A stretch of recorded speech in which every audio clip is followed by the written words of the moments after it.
들어서 있고 인성이 안 돼.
예배 시간이 됐습니다. 다 같이 묵상 기도 드림으로 주일 오전 예배 시작하겠습니다.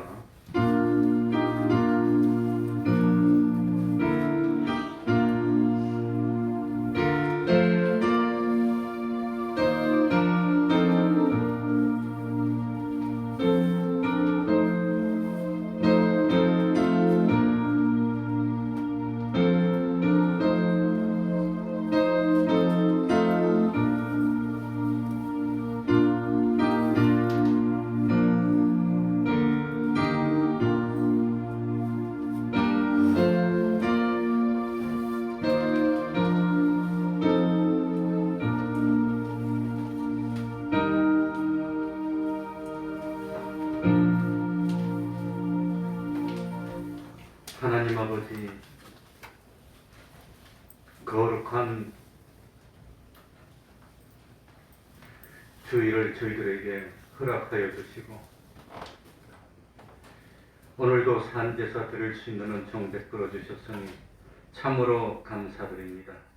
이 시간 양심의 귀를 열어주시고 마음의 문을 열어주셔서 말씀으로 찾아오시는 주님을 영접하여 주님은 내 안에 나는 주님 안에 거하는 저희들 되게 하여 주시고 참으로 세상에서 열매를 많이 맺어 우리 하나님께 영광 돌리고 참 하나님과 더불어서 영생을 이루어가는 저희들 될 수 있도록 하여 주옵소서.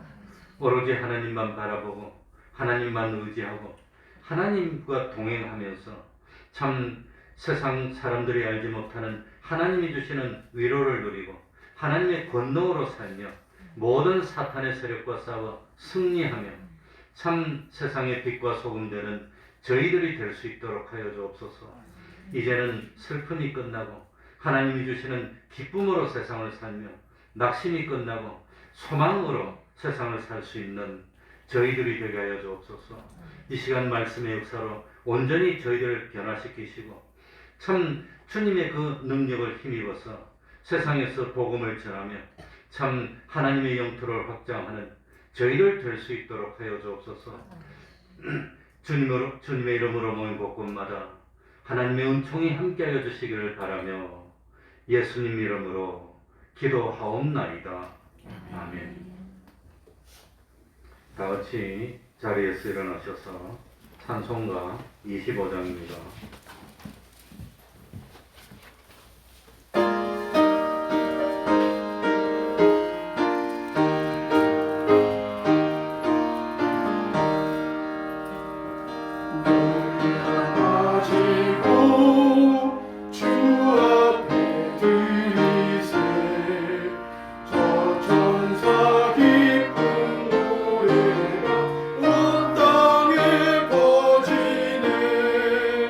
내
성심경으로 신앙 고백하겠습니다.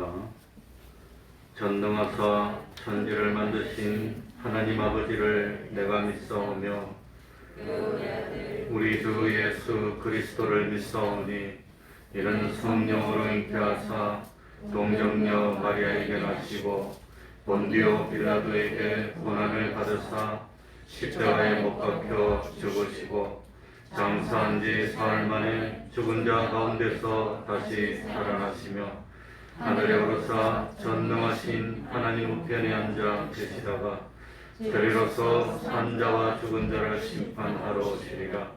성령을 믿사오며 거룩한 공예와 성도가 서로 교통하는 것과 죄를 사하여 주시는 것과 몸이 다시 사는 것과 영원히 사는 것을 믿사옵나이다. 아멘.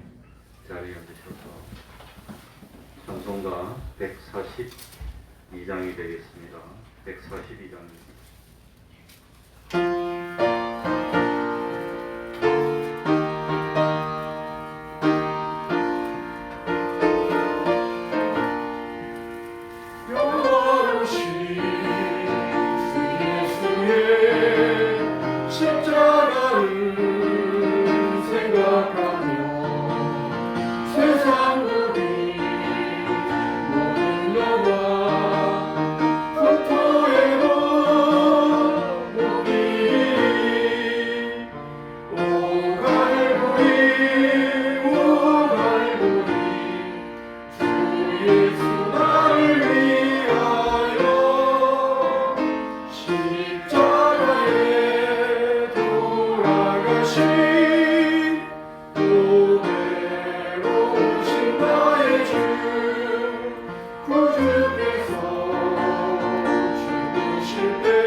이 시간에는 교동문 8번을 교독하겠습니다. 예배 순서 뒤쪽에 되겠습니다. 교동문 8번입니다.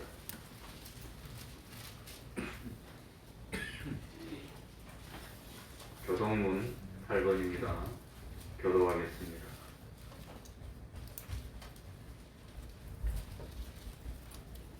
오청에 계신 분들도 목소리를 맞추어서 교독에 동참해 주시기 바랍니다.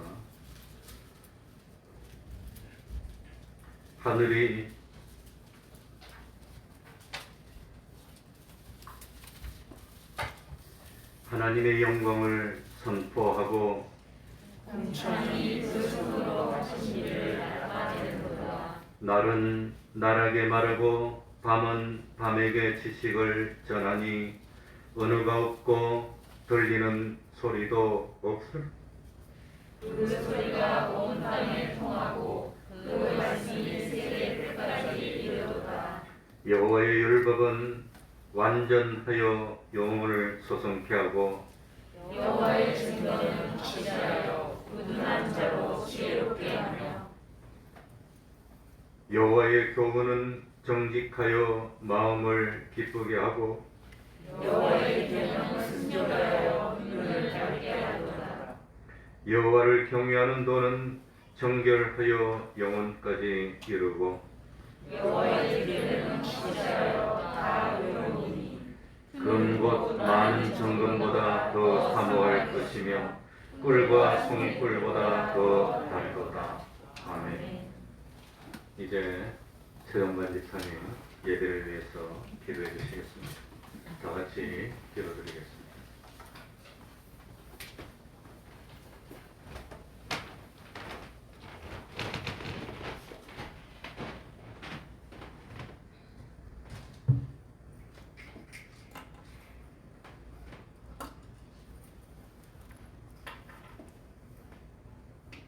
우리의 소망이 되시고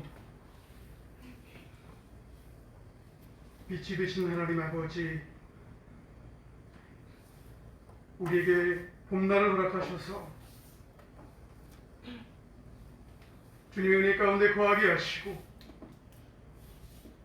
주님의 복된 날에 이 절에 나와서 찬양과 경배를 드릴 수 있도록 허락하여 주시니 감사를 드립니다. 지난 시간들의 삶에서 우리의 연약함과 허물과 죄악들을 고백합니다.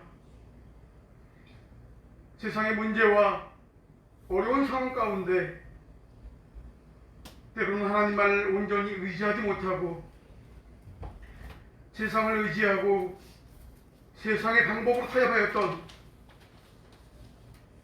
우리들의 불신앙을 용서하여 주시옵소서. 하나님보다 세상을 더 사랑했던 순간들, 내 이웃을 내 몸과 같이 사랑하지 못한 순간 죄악들을 용서하여 주옵시고 예수님의 보배로운 피로 우리를 깨끗하게 하여 주시어서 하나님의 보좌 앞에 겸손히 나가게 하여 주시옵소서. 코로나19로 인해 어려운 이때에 많은 성도들이 엠마오로 가는 제자들처럼 교회를 등지고 세상으로 떠나갔습니다. 이 땅의 교회들이 비록 하나님의 영광이 떠나고 하나님의 교회를 빼앗기고 사랑하는 사람들이 죽었다 할지라도 하나님의 영은 장막에 운행하고 계신 줄 믿습니다. 비록 소통이 없는 막힌 담과 같은 세상일지라도 아직도 주님을 기다리는 남은 자들이 이 땅에 있음을 아시고 봄이 오면 새 생명이 돋아나듯 주님의 날이 회복되는 날을 기다리는 이 땅에 온 교회들 되게 하여 주시옵소서. 사랑과 은혜가 충만하신 하나님 아버지, 주님이 사랑하셔서 이곳에 세우신 태평동 교회를 위해 기도합니다. 이곳에 봄된 교회를 세우시고 진리의 빛을 발하게 하셨사오니 이웃을 섬기며 세상에 예수 그리스도 사랑을 전하는 우리 교회 되게 하여 주시옵소서. 이제 겨울도 지나고 비도 그쳤고 꽃이 피고 새가 노래할 때가 이렇으니 나의 사랑 내 어여쁜 자야 일어나 함께 가자고 노래한 선지자의 노래처럼 우리들의 삶이 주님의 말씀으로 따뜻한 봄을 맞이하는 모든 성도님들의 가정이 되게 하여 주시옵소서. 오늘도 세우신 교회 가운데 육신이 연약해서 병상을 의지하고 신앙하는 성도들과 꺼져가는 경제 여건으로 힘든 처지에 놓여 있는 성도들도 있습니다. 하나님, 일으켜 세워 주시옵소서. 일어설 수 있는 힘을 주시옵소서. 온 세상의 캄캄한 어둠 속에서도 한 줄기 빛을 볼 수 있게 하시고 사방의 에어싸와 앞이 보이지 않는 그때에 하나님의 역사하심을 믿는 자들이 다 되게 하옵소서.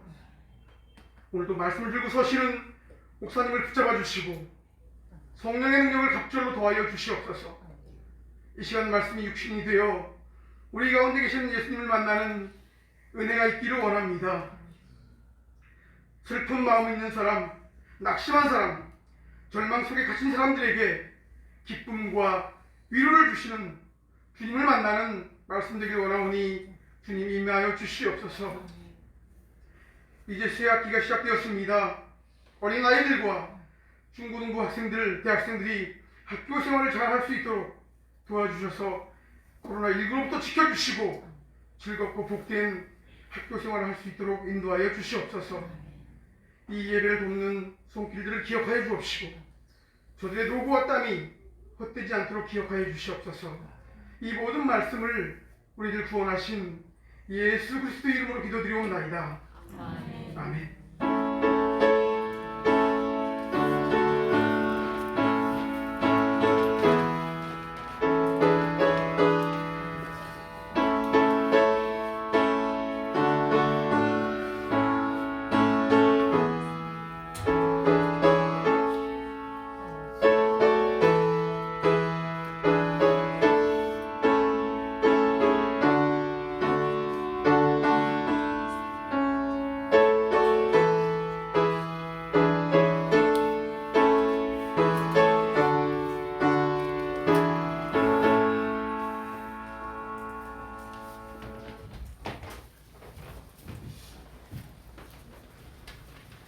하나님의 말씀 신약 성경입니다. 마태복음 6장 7절이 되겠습니다. 마태복음 6장 7절입니다.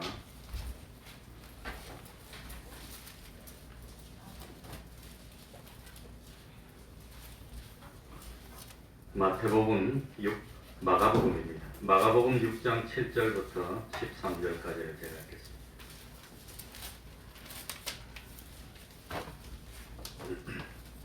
마가복음 6장 7절입니다. 제가 읽겠습니다. 마가복음 6장 7절입니다. 12 제자를 부르사 둘씩 보내시며 더러운 귀신을 제어하는 권세를 주시고 명하시되 여행을 위하여 지팡이 외에는 양식이나 주머니나 전대에 돈이나 아무것도 가지지 말며 신만 신고 두 벌 옷도 입지 말라 하시고 또 가라사대 어디서든지 네 집에 들어가거든 그곳을 떠나기까지 거기 유하라.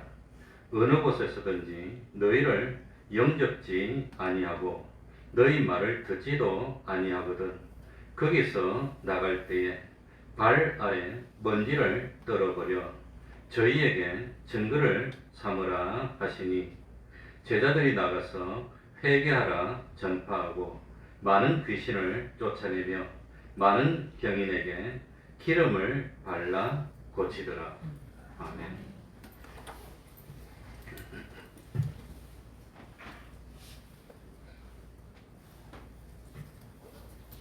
오늘 읽지 않았지만 6절 바로 앞에 마지막 부분에 보면 이 모든 촌에 두루 다니시며 가르치시더라 이렇게 되어 있습니다. 예수님은 고향 나사렛에서 배척을 받았습니다. 나사렛을 떠난 예수님은 갈릴리의 모든 촌을 두루 다니시면서 복음의 말씀을 가르치셨습니다. 그런데 지금까지는 언제나 예수님 혼자서 가르치셨습니다. 항상 예수님 홀로 권능을 행했습니다.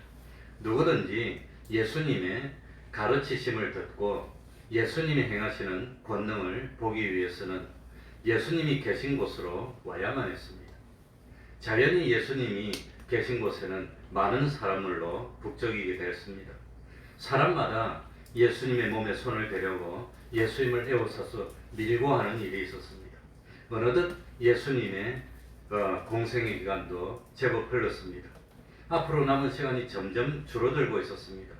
그러나 예수님이 다니셔야 하는 마을은 아직도 많습니다. 떠날 시간은 가까이 왔습니다. 그래서 예수님은 제자들을 교육하기로 하고 훈련시키도록 했습니다. 이 예수님의 제자들은 예수님이 가르치신 그대로 가르칠 겁니다. 예수님이 권능을 행하신 것처럼 제자들도 권능을 행할 겁니다. 그러면서 예수님은 제자들을 보내면서 여러 가지 당부를 하는 내용이 오늘 본문에 나오고 있습니다. 그러면 우리 7절부터 한 번씩 읽어 나가겠습니다. 7절입니다. 12제자를 다 같이 읽겠습니다. 시작. 12제자를 부르사 둘씩 보내시며 더러운 귀신을 제어하는 권세를 주시고. 예수님은 제자를 복음 전하러 보내면서 그냥 보내신 것이 아니라 둘씩 보내시고 또 뭘 줬지요? 권능을 주셨다고 하는 겁니다. 원래 전도자 하면 어떤 느낌이 듭니까? 원래 전도자라는 말과 그리스도인이라는 말이 동의어라고 합니다. 전 잘 몰랐는데 그게 동의어랍니다. 예수님을 영접하고 거듭난 사람이라면 전도자가 아닌 사람이 없다는 뜻입니다. 다만 자기가 전도의 사명을 받은 사람이라는 사실을 깨닫고 그래도 전도하려고 힘쓰고 노력하는 사람도 있고 자기는 전도하는 사명을 받은 그런 사람인데도 불구하고 그 사실을 깨닫지 못하고 전도와 상관이 없이 생활하는 사람, 두 가지로 나뉜다고 하는 겁니다. 그리스도인은 예수 그리스도를 따르는 사람입니다. 예수님이 베드로를 부르실 때도 나를 따라오너라 이렇게 불렀습니다. 그리고 부르고 그만 부르기만 한 것이 아니라 부르면서 뭐라고 그랬었지요? 예수님이 부르면서 내가 너희로 사람을 낚는 뭐가 되게 하리라? 어부가, 사람을 낚는 어부가. 그러니까 우리들이 예수님을 따르는 성도가 되었다면 필연적으로 누가 되어야 되지요? 사람을 낚는 어부가 되어야 되는 겁니다. 그러니까 성도는 전도의 사명이 다 있다고 하는 겁니다. 그래, 제자를 부른다는 것은, 제자를 양육한다는 것은 떠날 준비를 하는 겁니다. 예수님의 공생의 기간 동안 하신 일은 그 십자가를 지신 일을 하셨고 제자를 양육하신 일을 하셨고 또 복음을 전하는 일을 했습니다. 그런데 사실 알고 보면은 예수님은 세상에서 공생의 3년을 하시는 동안에 제자를 불러서 그래가지고 그 제자들에게 십자가를 지시는 일을 보여주는 겁니다. 그리고 복음을 전파하는 모범을 보여주는 겁니다. 그러면서 장차 예수님께서 하늘로 올라가신 후에 제자들 홀로 남았을 때 그럴 때 제자들이 땅 끝까지라도 가서 예수님을 증거할 수 있는 그런 사람으로 만드는 일을 하셨다고 하는 겁니다. 오늘도 보니까 7절에 12제자를 부르사라고 되어 있습니다. 불렀습니다. 같은 장면이 나오는 마태복음 10장 1절에서도 예수님께서 12제자를 부르사라고 되어 있습니다. 그리고 요한복음 15장 16절에서는 너희가 나를 택한 것이 아니라 내가 너희를 택하여 세웠나니 라고 되어 있습니다. 하나님이 우리를 불러주셨다는 뜻입니다. 그러니까 예수님의 제자가 되는 사람들은 한 사람도 부르심을 받지 않은 사람은 없다는 겁니다. 12제자들도 자기 스스로 온 것이 아니라 예수님이 미리 택하시고 불러주셨기 때문에 왔다고 하는 겁니다. 내가 주님의 몸된 교회에 충성하고 싶은 마음이 있다면 벌써 나는 예수님으로부터 부르심을 받은 자라는 걸 믿어야 됩니다. 그걸 믿으셔야 됩니다. 우리들이 하나님의 일을 할 때는 사람의 부름을 받은 것이 아닙니다. 사람을 위해서 일을 하는 것도 아닙니다. 그래서 부름받은 사람에게는 원망이 없습니다. 불평이 없습니다. 다른 사람이 나를 이해해 주든지 다른 사람이 나를 알아주든지 몰라주든지 상관이 없는 겁니다. 왜 그렇지요? 누가 나를 불렀기 때문입니까? 하나님이 나를 불러주셨기 때문에. 나는 하나님으로부터 선택받고 부름받은 사람이기 때문입니다. 그래서 누구가 알아주기를 원하고 일을 하는 것도 아니고 어느 사람들로부터 대가를 바라고 일을 하는 것도 아닙니다. 그저 하나님이 나에게 사명을 주셨기 때문에 일을 합니다. 그게 성도라고 하는 겁니다. 또 제자는 완성된 사람들이 아닙니다. 교회 가봤더니 손 그냥 모자라기도 하고 다투기도 하더라. 그건 당연한 겁니다. 왜냐하면 모자라는 사람들이 이 참 서로 미워하고 다투고 싸우고 하는 사람들이 사랑하는 사람으로 이 성장해 나가는 과정에 있는 그것이 우리들이기 때문입니다. 그래서 12 제자들도 온전하지 못했고 부족한 점이 많았습니다. 믿음도 온전치 못했습니다. 그러나 결국은 주와 복음을 위해서 한 생명을 다 바치고 헌신하는 사람들로 최종적으로는 어떻게 됐지요? 변화됐다고 합니다. 여러분 7절에 보면 예수님이 제자를 불러가지고 보낼 때 그냥 보낸 게 아니라 첫 번째 어떻게 보냈지요? 둘씩 보냈다고 하는 겁니다. 둘씩. 제자는 보내심을 받기 위해서 선택받은 사람입니다. 제자는 머무르기 위해서 존재하는 그런 사람이 아니라 훈련을 받고 연단을 마치면 주님이 파견하는 곳으로 보냄을 받아서 그 보냄을 받은 거기에서 나에게 주어진 사명에 충성하는 사람, 그게 제자라고 하는 겁니다. 그런데 예수님이 보낼 때 둘씩 보내는 겁니다. 둘씩 보내는 그의 의미가 뭘까요? 왜 둘씩 보냈을까요? 왜 그랬을까요?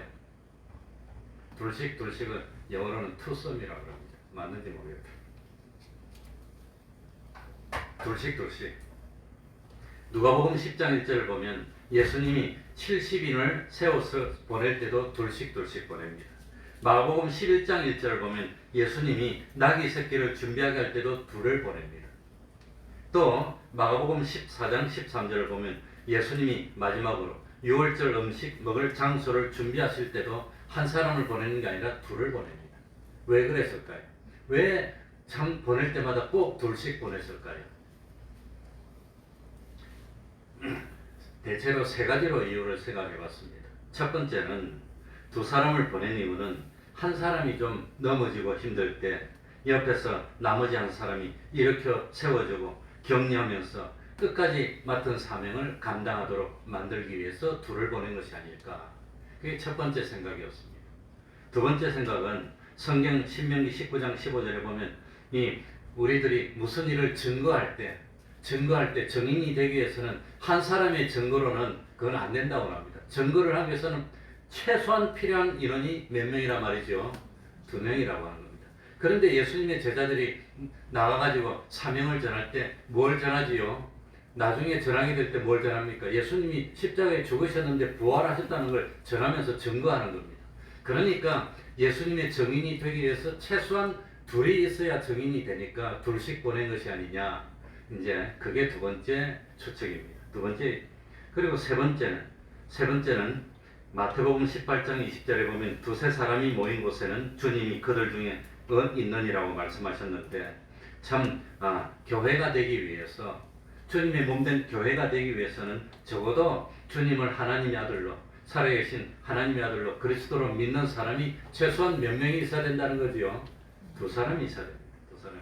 그래야 교회가 되는 겁니다. 그러니까 예수님께서 제자들을 둘씩 보낸 것은 두 사람이 교회를 이루라는 겁니다. 교회가 뭐지요?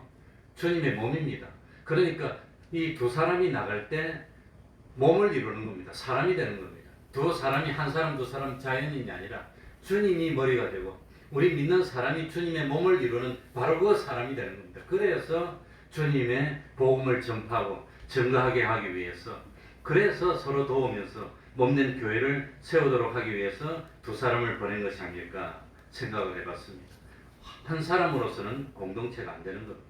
그래서 지금도 이 참 교회를 세우기 위해서 목회자를 파견할 때 어떤 선교사를 파견할 때 한 사람 파견하지 않고 반드시 어떻게 보내죠? 부부가 되더라도 둘씩 보내는 겁니다. 그 개척교회를 해서 목사님들을 파견할 때도 젊은 사람이라도 결혼을 시켜서 둘을 보내는 것은 둘이 돼야 뭐가 되는 거죠? 교회가 되는 겁니다. 그래서 둘을 보낸 것이 아닐까 생각이 됩니다. 그리고 보낼 때 그냥 보내는 것이 아니라 권능을 줘서 보냅니다. 무슨 권능을 줬죠? 오늘 7절에 보니까 무슨 권능을 줬죠? 돌씩 보내시며 더러운 무엇을 제어하는 권세를 주시고 귀신을 왜 하필이면 주님이 그 많은 권능 가운데 귀신을 제어하는 권세를 줘서 보냈을까? 왜 그럴까요? 하필이면 다른 권세도 많이 있습니다. 저한테도 하나님이 병 고치는 권세를 좀 주셔서 기도했더니 병이 낫고, 저한테도 그냥 이 기도했더니 장사가 잘 되고, 학교도 대학도 합격하고 취직도 잘 되고 돈벌이도 잘 되고, 그런 권능 좀 줬으면 나도 인기가 좋았을 텐데 저한테는 그런 권능이 없어요. 그런데 우리 예수님은 제자를 보내면서 그 많은 권능 가운데 귀신을 제하는 권세를 주고 보냈습니다. 왜 그랬을까? 같은 내용이 기록된 마태복음 10장 1절에는 귀신을 제어하는 권세라고 하지 않고 귀신을 내어 쫓는 권세라고 했습니다. 아마 이 마태복음 말씀이 더 직접적인 것이 아닐까. 귀신을 내어 쫓는 권세를 줘서 보냈다고 하는 겁니다. 왜 그 많은 권능 가운데 귀신을 내어 쫓는 권세를 줬나? 사실 복음을 전하는 것은 뭘 시작하는 거죠? 전쟁을 시작하는 겁니다. 전쟁입니다. 복음 전하는 것은 전쟁입니다. 누구하고 전쟁하는 거지요? 사탄의 세력하고 전쟁하는 겁니다. 이 세상은 악한 자 안에 있는 세상입니다. 그 악한 자의 우두머리가 사탄입니다. 그리고 이 세상은 죄와 사망 아래 있는 세상입니다. 악한 자의 두목인 사탄의 권세 아래 있는 세상이고, 그리고 이 사탄의 수하들이 누구냐? 귀신입니다. 여기 귀신을 내어 쫓는다는데 귀신은 사탄의 수하입니다. 그래서 영어를 보면은 귀신을 unclean spirit라고 되어 있어요. 복수로 나옵니다. 귀신들은 여럿이니까 복수가 되어 있고, 깨끗하지 못하는, 그러니까 더러운 unclean이라고 되어 있고, 다른 성경에는 보면 unclean이 아니라 evil spirit라고 나옵니다. 악한 귀신들이라고 나옵니다. 그걸 내어 쫓는 권세를 줬습니다. 그러니까 복음을 전한다는 것은 사탄이 세상을 다 차지하고 있습니다. 그 가운데 귀신들이 어떤 귀신은 여기 차지, 어떤 귀신은 여기 차지 그러고 있습니다. 그런데 거기 가서 복음을 전하고 누구를 쫓는단 말입니까? 귀신들을 내어 쫓고 성령님이 오시면 성령의 영토가 되는 겁니다. 귀신의 영토가 줄어들고 하나님의 영토가 점점 확장시키는 겁니다. 그래서 이 사탄의 졸개들인 귀신을 내어 쫓고 하나님의 영토를 넓히고 하나님 나라를 확장하고 몸된 교회를 세우기 위해서 귀신을 쫓는 권세를 주셨다고 생각이 됩니다. 그러니까 원래 뭡니까? 아담이 에덴 동산에서 사탄과의 전쟁에서 사탄의 유혹에 넘어가서 하나님의 말씀을 어기고 죄를 범하고 선악과를 먹어버리고 맙니다. 그래서 이 죄를 범하는 순간 사탄의 종이 되는 겁니다. 패전을 하는 겁니다. 자유가 없어졌습니다. 사탄의 노예가 된 겁니다. 그래서 예수님이 이 땅을 회복하기 위해 둘째 아담, 둘째 사람의 위치를 가지고 세상에 오셔서 사탄과 우주적인 대결을 하여서 승리하고 사탄을 제어하고 내어쫓는 권세를 회복했습니다. 그리고 이후에 예수님은 예수님을 믿는 하나님의 백성들에게 무슨 권세를 주시느냐? 귀신을 제어하고 내어쫓을 수 있는 권세를 주시는 겁니다. 그래서 지금도 우리는 전쟁 중입니다. 누구하고 전쟁하고 있죠? 사탄의 세력과 전쟁해서, 사탄은 어째든지 우리를 죄를 짓게 만들면 사탄이 이기는 겁니다. 우리가 범죄케 하면은 사탄이 이기는 겁니다.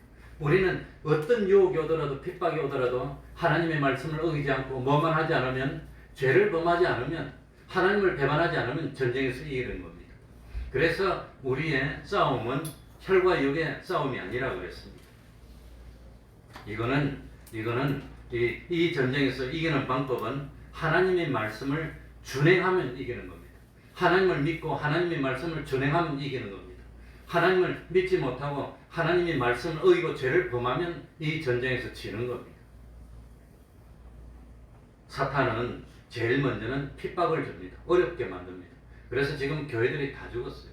대한민국 교회들이 지금 다 죽어나가고 있습니다. 코로나 때문에. 교회를 못 나와. 소모임도 못해. 그 주님이 오늘날이 가까울수록 뭐에 힘쓰라 그랬지요?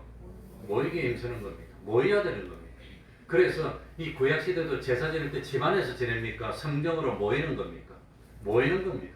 모이는 겁니다. 모여야 되는데 모이지 못하게 하니까 못 모이는 겁니다. 이게 전쟁에서 다 지는 겁니다. 그래 부득이할 때 불가항력적인 일이 있을 때는 온라인으로 예배를 드려도 하나님이 그걸 이해하고 받으실 것 같아요. 그런데 그게 아닌데 집에 앉아서 예배 드리면 예배가 바로 되겠어요? 그게 안 되지.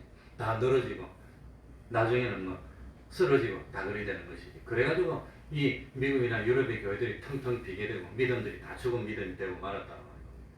그러니까 부득이한 경우에 불가항력적인 경우에는 온라인으로 해도 하나님이 이해하실 것 같아요. 근데 그런 게 아닌데도 이제는 나올 수 있는데도 못 나와 있는 그게 이제 사탄의 증거입니다.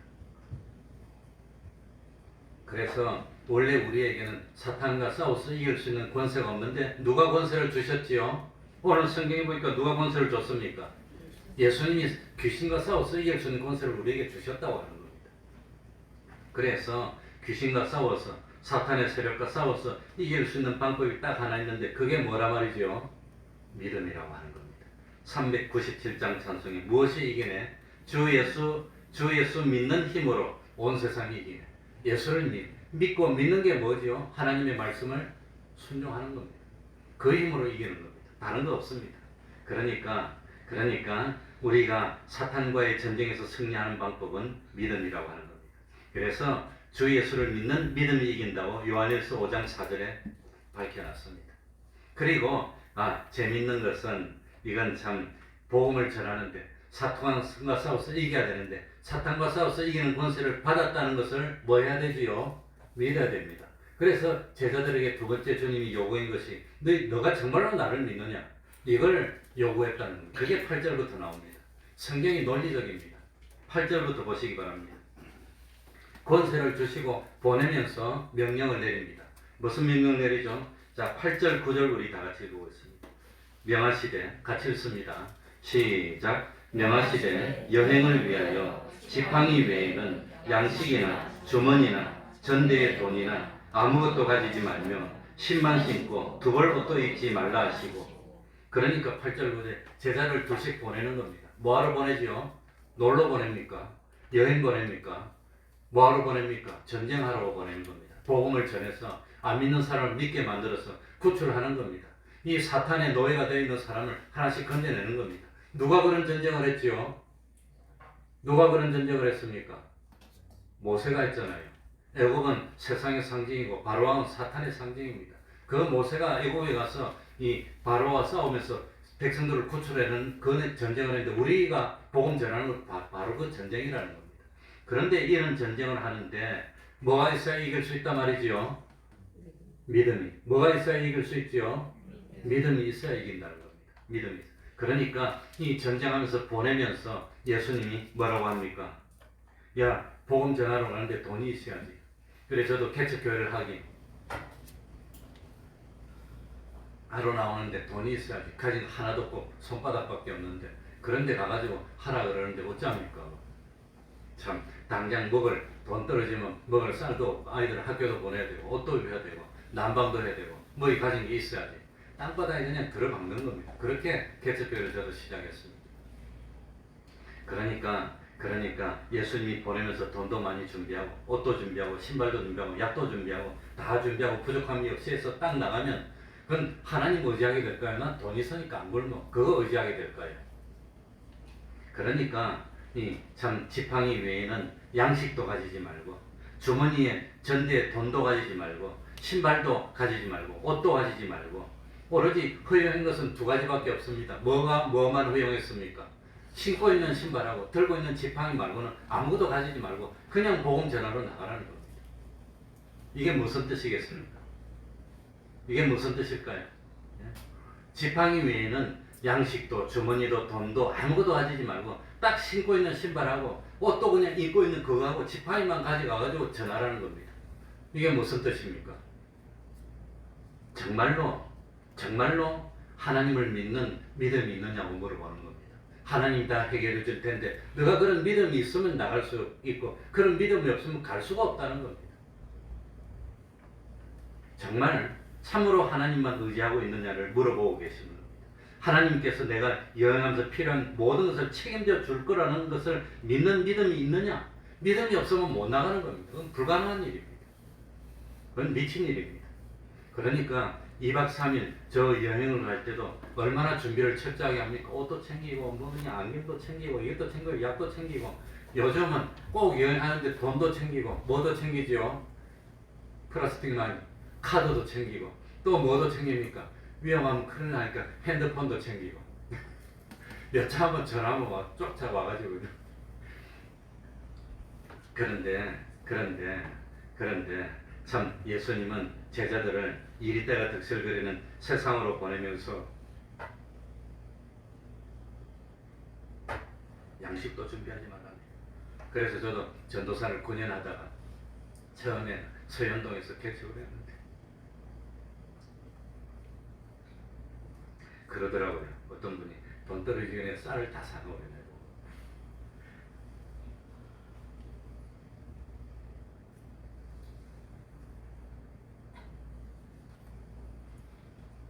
그때가 97년도였으니까 벌써 뭐 20몇 년 전입니다. 근데 셋 다 뭐 아무튼 이렇게 뭐 다 끝났으니까 뭐 이제 상관은 없지만 그러니까 참 왜 예수님은 제자들을 보내면서 참 양식도 준비하지 말고 옷도 준비하지 말고 돈도 가지고 있지 말고 왜 그랬습니까? 참 복음을 전하면서 진실로 누구만 의지해라 말입니까? 다른 거 그런 거 다 신경 쓰지 말고 우리 주님이 때가 되면 먹여주고 때가 되면 입혀줄 테니까 그거 다 신경 쓰지 말고 너는 오로지 뭐만 하라 말입니까? 복음만 전하라고 하는 겁니다. 복음만. 그런 믿음이 있으면 떠날 수 있고 그런 믿음이 없으면 떠날 수가 없다고 하는 겁니다. 이때까지는 제자들이 예수님과 함께 있었던 겁니다. 예수님과 함께 있으면서 아무런 걱정 안 해요. 예수님이 딱 때가 되면 밥 메워주시고 때가 되면은 옷도 입혀주시고 세금 내야 되면 가서 물고기 입을 열어 그러니까 반세계를 나오니까 그거 가지고 세금 내게 하고 예수님하고 같이 있으니까 때가 되면은 아무 신경 안 써도 예수님이 다 해결해 주는 거예요. 그런데 이제는 예수님 없이 제자들만 멀리 떠나서 복음을 전해야 됩니다. 예수님이 옆에 없어도 마치 예수님이 지금 내 옆에 계신 것처럼 믿을 수 있는 믿음이 있느냐 그걸 물어보고 계신다고 하는 겁니다. 그 믿음이 있습니까?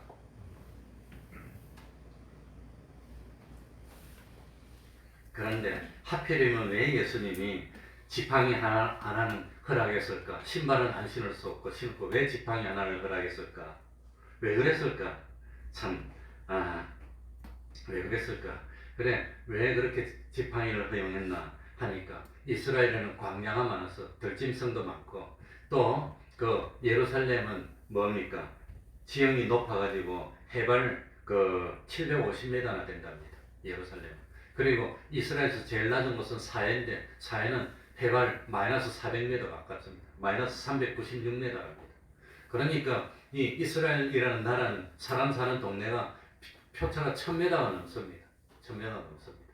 설악산의 그 대청봉이 뭐 1700, 1800이고 공룡능선이 보통 한 1000m 정도입니다. 공룡능선까지 가서 올라가는 게. 그러니까 이 복음 전하러 다니는 게 그냥 그 길이 1000m나 오르락내리락 해야 되는 그런 길이고 또 광야가 많고 사막이 많고 그러니까 지팡이가 없으면 안 됐던 것이 아닌가 그런 생각이 듭니다. 그런데 누가복음 22장 35절에 보면 예수님이 나중에 둘씩 보내놓고 난 뒤에 제자들이 왔을 때 물어봤습니다. 저희에게 이르시되 내가 너희를 전대와 주머니와 심도 없이 보내었을 때에 부족한 것이 있더냐? 가로되 없었나이다. 없었다고 하는 겁니다. 저도 개척교회 하면서 한 번도 굶어 본 적이 없습니다. 한 번도 굶어 본 적이 없고 때가 돼서 하나님이 때가 되니까 다 주더라고요. 심지어는 분당에서 어려울 때 제가 97년 말에 나와서 98년에 IMF가 왔으니까 IMF가 올 줄 모르고 나온 거지. 아주 어려울 때 나왔는데 그런데 교회가 궁색하고 힘들고 어렵고 그런데 어떤 젊은 여자분이 오더니 내가 이 헌금을 할 테니까 기부금 영수증을 써줄 수 있냐고 물어보더라고. 그래서 신원만 확실하고 헌금 내시면 낸 거에 대해서 내가 확실하게 써드리겠다고 그랬더니 봉투를 하나 딱 주더라고요. 그때가 98년도인가 모르겠습니다. 99년도 같다. 99년도 말인데 그 봉투를 하나 딱 줘서 그래가지고 기본 영수증 쓰려고 봉투를 딱 열어서 보니까 그 당시 돈으로 한 467만 원이 들었더라고요. 모르는 사람이에요. 전혀 모르는 사람인데, 근데 지하에 있는 조그마한 교회, 30명도 안 되는 그 교회에 나와서 하나님이 보내주시니까 까마귀로 머리 주는 게 아닌가 그런 생각이 듭니다. 그렇다면 지금도 복음을 전하는 우리는 참 지팡이 하나와 신발 할 켤레 외에는 다른 것은 가지면 될까요, 안 될까요? 가지면 될까요, 안 될까요? 누가복음 22장 36절에 보시기 바랍니다. 거기 보면은 부족한 것이 있더냐 가로되 없었나이다. 이르시되 이제는 전대에 있는 자는 가질 것이요 주머니도 그리하고 주머니 있는 자도 가지랍니다. 주머니 속에 뭐 들었지요? 돈 들었습니다. 가질 것이요 그리고 금이 없는 자는 겉옷을 팔아 살지어다. 그러니까 예수님이 제자를 둘씩 보낼 그때는 예수님께서 제자들이 특별히 연단시킬 때입니다. 훈련시킬 때입니다. 예수님이 없어도 예수님이 계신 것처럼 믿고 나갈 수 있는 그런 믿음을 연단시키던 때라고 하는 겁니다. 얼마 동안은 예수님이 함께 있겠지만 이제 얼마 보면 예수님은 십자가에 죽으시고 부활하시고 하늘나라로 올라가시고 그때 되면 제자들은 예수님이 없이 서야 되는 겁니다. 예수님이 없이 제자들이 서야 될 때 그때는 주님이 주시는 것 가지고 전대도 준비하고 주머니도 준비하라고 하는 겁니다. 그러면 지금은 참 우리 옆에 예수님이 함께 있습니까? 지금도 예수님이 없습니까? 지금은 예수님이 우리 옆에 계시지 않습니다. 그러니까 참 지금도 예수님을 육체로 만나지 못하고 눈으로 보지 못하고 참 말씀만 가지고 생활합니다. 그러니까 지금도 하나님이 우리에게 허용하고 주신 것으로 준비도 하고 예비도 하면서 신앙을 지켜야 될 때라고 하는 겁니다. 그리고 우리 예수님이 복음을 전하면서 주의사항을 줍니다. 10절로 가보겠습니다. 시간이 가요. 10절입니다. 또 가라사대. 자, 10절 다 같이 읽겠습니다. 또 가라사대. 또 시작. 또 가라사대. 어디서든지 네 집에 들어가거든 그곳을 떠나기까지 거기 유하라. 어디서든지. 그러니까 사도 바울이 어디서든지 사도 바울이 복음을 전하기 위해서 비두니아하고 밤비리아 쪽 아시아 북쪽으로 가려다가 하나님의 영이 막았습니다. 그래서 한 번도 가본 적이 없는 그곳 아마도 배를 타고 바다를 건너서 그 어느 지방으로 갔지? 마게도냐 지방으로 갔습니다. 그거 갔으니까 아는 사람도 없어. 그런데 참 복음을 전하러 강가에 나와서 기도하러 복음을 전했더니 그 복음을 누가 들었지요? 루디아가 들었어. 자주장사 루디아가 듣고 자기 집에 거하라고 했더니 사도 바울이 루디아 집에 거하는 겁니다. 그리고 사도 바울이 나중에 순교할 때까지 그곳에 가면 루디아 집에 거하는 겁니다. 그게 이겁니다. 네 집에 들어가든지 그곳에 떠나기까지 거기 유하라. 그러니까 복음을 전하다 보면 힘들고 어렵지만 하나 둘 믿는 사람이 나오기 시작합니다. 믿는 사람이 나오게 되면은 누구를 찾아야 되지요? 어디든지 네 집에 들어가든지 오늘 여기는 그리 되어 있지만 다른 마태복음 10장 11절을 보면 그 중에 합당한 자를 찾아내요. 그렇게 되어 있습니다. 그러니까 합당한 자를 찾으라고 했습니다. 부유한 자를 찾아내요. 그렇게 말하지 않았다는 겁니다. 그러니까 하나님을 진실로 경외하고 경건하게 살고자 하는 합당한 자를 찾아내요. 루디아도 그랬었던 나를 하나님 진실로 믿는 자로 알거든 우리 집에 유하라고 그럽니다. 사도 바울고. 그래 사도 바울이 루디아 집에 가 유하게 된 겁니다. 그러니까 합당한 자를 찾아서 정말 하나님을 경건하게 섬기고자 하는 사람을 찾으면 그 집에 들어가서 그곳을 떠나기까지 그곳에 며칠 동안 머물든지 그곳에서 신의를 지키라고 하는 겁니다. 좀 있다가 좀 불편하니까 환경이 더 좋은 집을 찾아서 옮길 그런 생각을 하지 말라고 하는 겁니다. 좀 잠자리가 불편하더라도 음식이 좀 빈약하다더라도 하나님이 이곳을 합당하게 전했으면 좀 어떻게 하면 좀 편할까? 어떻게 좀 편리할까? 어떻게 좀 여유가 있을까? 그런 거 생각하지 말고 처음에 합당한 자를 찾아서 그했으면 떠나기까지 그 집에 유하면서 신을 지키라고 하는 겁니다.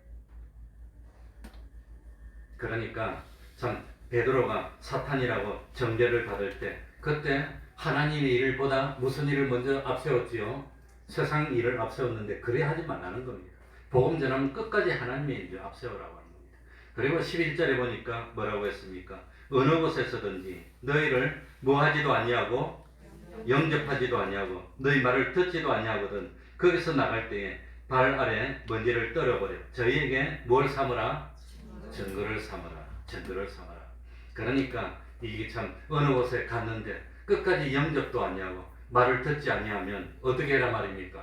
나가라는 겁니다. 거 있지 말고 그 동네 있지 말고 가버리라고 하는 겁니다. 영접도 하지 않는 그곳에 거기서 나갈 때 그곳에 계속 머물러서 미련을 가지고 있지 말고 털hul털 털어버리고 가라고 하는 겁니다. 시간 낭비할 필요가 없다고 하는 겁니다. 그래서 다른 곳으로 옮겨서 또 다른 곳 거기에서도 복음을 전해라고 하는 겁니다. 그런데 나갈 때 그냥 나가는 것이 아니라 나가면서 뭐하고 나가라 그러지요? 발바닥 아래 뭘 떨어버리고 나가래요? 먼지까지도 떨어버리고 나가라는 거예요. 발바닥 아래 먼지를 떨어버리고 나가라는 게 무슨 뜻일까요? 그냥 나가는 게 아니라 아예 나가면서 탈탈 털고 나가요. 그게 무슨 뜻이겠습니까?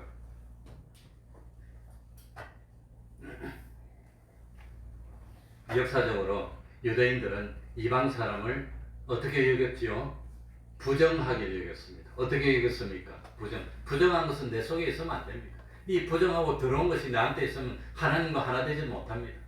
하나님과 하나 되지 못하면 하나님이 은혜도 받지도 못하고 축복도 못 받고 다 못 받는 겁니다. 그러니까 부정한 건 나 앞에 있으면 안 되고 다 없애야 되는 겁니다. 그래서 유대인들은 이스라엘 땅을 벗어났다가 다시 이스라엘 땅을 돌아올 때 그 다 먼지를 떨어버리는 옷도 다 털고 그러는 겁니다. 부정한 그 먼지를 가지고 이스라엘 더럽히면 안 되기 때문입니다. 그러니까 예수님이 의도하는 바가 뭐냐? 예수님의 제자를 영접하지 않는 것은 예수님을 영접하지 않는 겁니다. 예수님을 영접하지 않는 것은 하나님을 영접하지 않고 하나님을 버리는 겁니다. 하나님을 거부하는 것은 그건 어떤 사람으로 여기느냐? 하나님을 거부하는 백성은 유대인이라 할지라도 이방인으로 여기고 부정한 사람으로 여기라는 겁니다. 그래서 그 사람들하고 그 사람들과 떨어져 나올 때 그 부정한 것 묻혀서 오면 안 되니까 탈탈 털고 그 사람들을 부정한 사람으로 여기라고 하는 겁니다. 그러면서 그 11절 끝에 보면 무엇으로 삼으라 그랬지요? 증거로 삼으라. 그러니까 증거를 삼으라고 하는 겁니다. 너희들은 부정한 자이기 때문에 이 하나님의 나라에 들어오지 못하고 부정한 자로 심판을 당할 건데 너희들이 영접하지 않았기 때문에 너희 책임이다. 너희들이 심판당하는 것은 너희 책임이라는 것을 알려주는 증거가 뭡니까? 먼지를 떨어버리는 겁니다. 그게 증거입니다. 그러니까 그 증거가 삼는데 혼자입니까? 둘 이상입니까? 둘 10번에서 둘 이상입니다. 그러니까 증거를 삼는 겁니다. 그래 유대인들이라 할지라도 이 참 교만한 사람들 스스로 의롭다고 여기는 유대인들은 예수님을 배척했던 것과 마찬가지로 제자들도 배척할 겁니다. 배척하면은 하나님을 버린 것이 되고 남은 것은 심판밖에 없다는 겁니다. 그러니까 그 하나님 앞에서 우리들이 여기 배척받아서 쫓겨나갑니다 하는 표시로 나가면서 동네 경계까지 와가지고 아마 이 두 사람이 제자들이 발바닥에 먼지를 털고 옷에 먼지를 다 털어버리고 그리고 딱 떠나면 나중에 심판대 앞에 섰을 때 이 제자들이 옛날에 먼지를 떨었지 않냐 너희들 배척했지 않냐 심판받고 보내버린다는 겁니다. 지옥으로. 그 증거로 삼는다고 하는 겁니다. 성경에 먼지를 떨어버리고 증거를 삼았던 예가 나옵니까 안 나옵니까? 사도행전에 나옵니다. 사도행전 13장 51절에 보면은 바울과 바나바가 비시디아 안디옥을 떠나면서 발에 티끌을 떨어버리면서 자기를 대적하는 유대인들에게 증거를 삼았다는 게 나옵니다. 사도행전 18장 6절에도 사도 바울이 고린도에서 자기를 대적하는 유대인들 앞에서 옷을 털면서 증거를 삼았다고 나옵니다. 그게 증거입니다. 나중에 심판대 앞에 봐라 너가 이렇게 했잖냐 영접하지 않았지 않느냐 그러니까 너희들은 지옥 가야 돼 말 못하는 겁니다. 그게 증거라고 하는 겁니다. 그러니까 이거 떠날 때는 정말로 충분히 고민하고 진심으로 간청하면서 고민하고 그 고민했는데 그래도 안 될 때는 최후로 예수님을 거부한다면 당신들은 이방 사람과 똑같소. 당신들은 부정한 사람들이요. 앞에서 보는 데서 먼지를 딱딱 털어버리는 겁니다. 그리고 돌아서서 가는 겁니다. 먼지 떨어버리는 겁니다. 마지막에 12절 13절 읽고 마치도록 하겠습니다. 같이 읽겠습니다. 12절 제자들이 같이 읽겠습니다. 시작. 제자들이 나가서 회개하라 전파하고 많은 귀신을 쫓아내며 많은 병인에게 기름을 발라 고치더라. 제자들이 거역했습니까? 순종했습니까? 거역했습니까? 순종했습니까? 우리 다 같이 합시다. 순종. 좀 진작에 이러셔야 되는데 우리 태평양교회 교인들이 너무 점잖으셔가지고 이 제자들은 순종하고 나가서 복음을 전했습니다. 오늘도 마찬가지입니다. 이렇게 복음을 전합니다.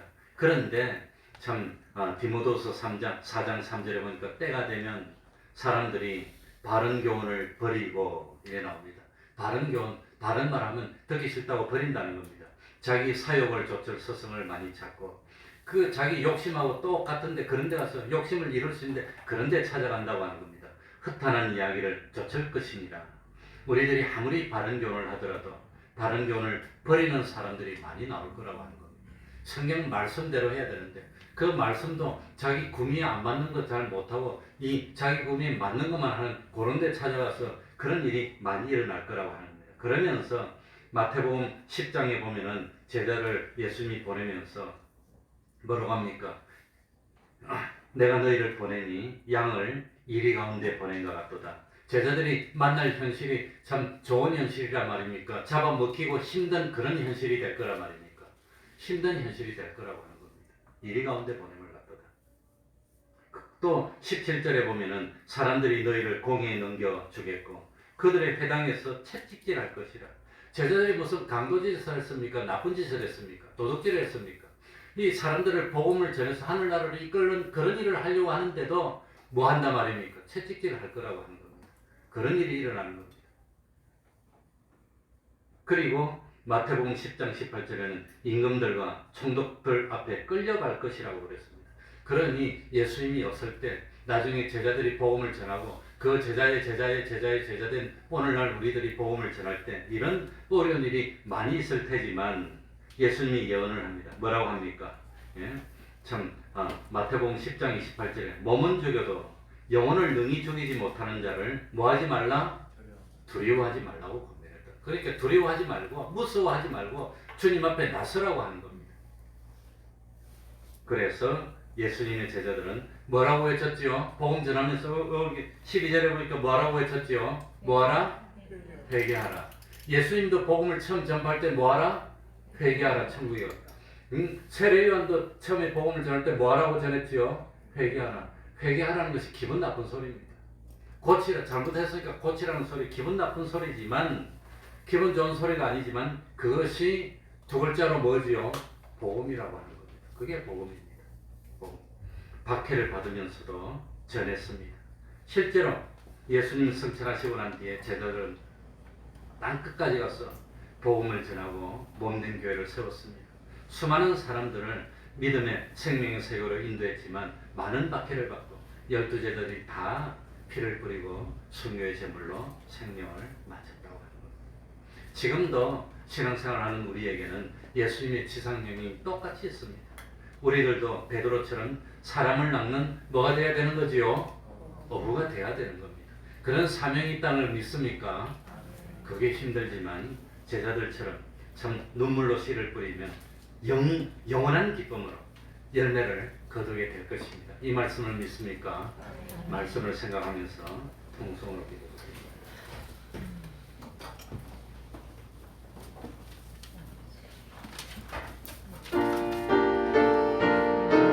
하나님 아버지, 감사합니다. 주님의 제자들이 주님 말씀에 순종해 나갈 것입니다. 아버지 하나님, 오늘도 우리들에게 주신 그 사명을 감당하고 참으로 순종으로 충실하는 몸은 죽여도 영혼은 죽이지 못하는 사람, 두려워하지 않도록 해주시고 귀신을 내어쫓는 권세 주셨으니 아버지 하나님 나와서 복음 전하는 자들 하나님 아버지 한 사람도 나고 다 손에 손을 잡고 주님이시여 이 시간에도 일어서 자리를 한 성전에 들어가 사는 그 영혼 돌리는 저희가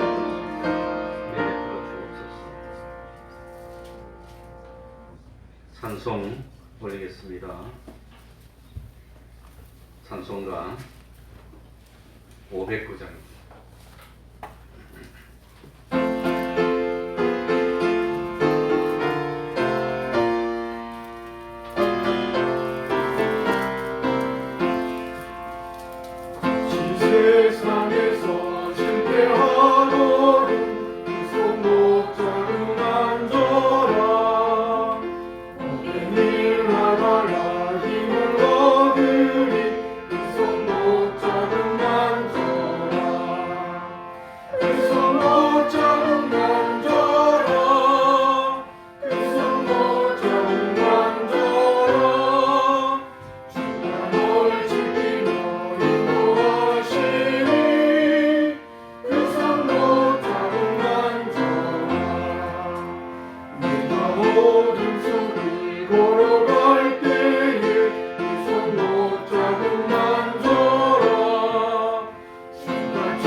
무거울 때에 두손 못자국 만져라 마음을 열고서 주를 모셔라 두손 못자국 만져라 두손 못자국 만져라 두손 못자국 만져라 주가 널 지키고 인도하시니 그 손 못자국 만져라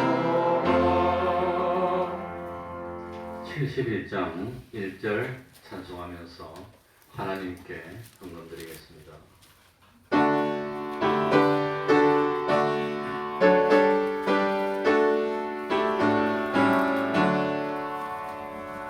내게 있는 모든 것을 아낌없이 바치네 사랑하고 의지하여 주만 따라가겠네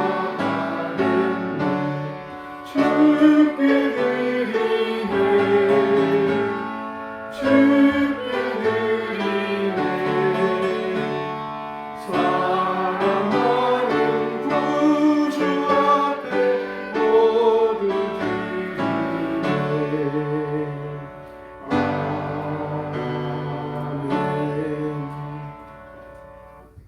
기도하는 것보다 더욱 응답하여 주시니 감사합니다. 의의 변개로 살도록 은혜 주셔서 감사합니다. 자녀들에게 믿음의 은혜를 허락하심 감사드립니다. 그리 아니하실 줄로 감사드립니다. 기도하겠습니다. 하나님 아버지, 항상 감사하는 삶을 살게 하여 주시고 또 참 우리의 좋은 믿음들이 자자손손 이어질 수 있도록 은혜 베풀어 주옵소서. 우리들이 세상에 살면서 참 불의의 병기가 아니라 의의 병기 될 수 있도록 하여 주시고 어수속히 이 코로나를 다 물리치게 하여 주시고 두려움 없이 마음껏 하나님을 외쳐 부르며 참 땅 끝까지라도 가서 복음을 전파하고 몸된 교회를 세워서 하나님의 영토를 확장하는 저희들 될 수 있도록 은혜 베풀어 주시옵소서. 이제 겨울이 끝납니다. 참 어쨌든지 위생 수칙을 잘 지키면서도 매일 성경 읽고 또 매일 기도하며 어디에서 무엇을 하더라도 먼저 하나님을 생각하는 저희들 될 수 있도록 하여 주옵소서. 아직까지 잠자는 심령이 있다면 깨우쳐 주시고 하나님 앞에 설 수 있도록 은혜 베풀어 주시옵소서. 예수님 이름으로 기도하옵나이다. 아멘.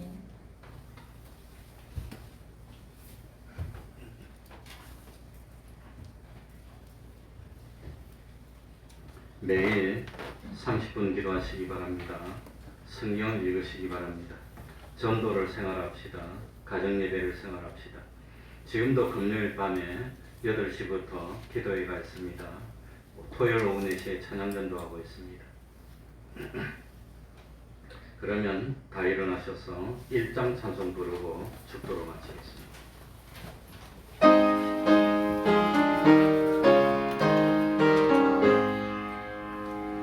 만복의 하나님 온 백성 찬송 드리고 저 천사여 찬송하세 찬송 성부 성자 성령 아멘.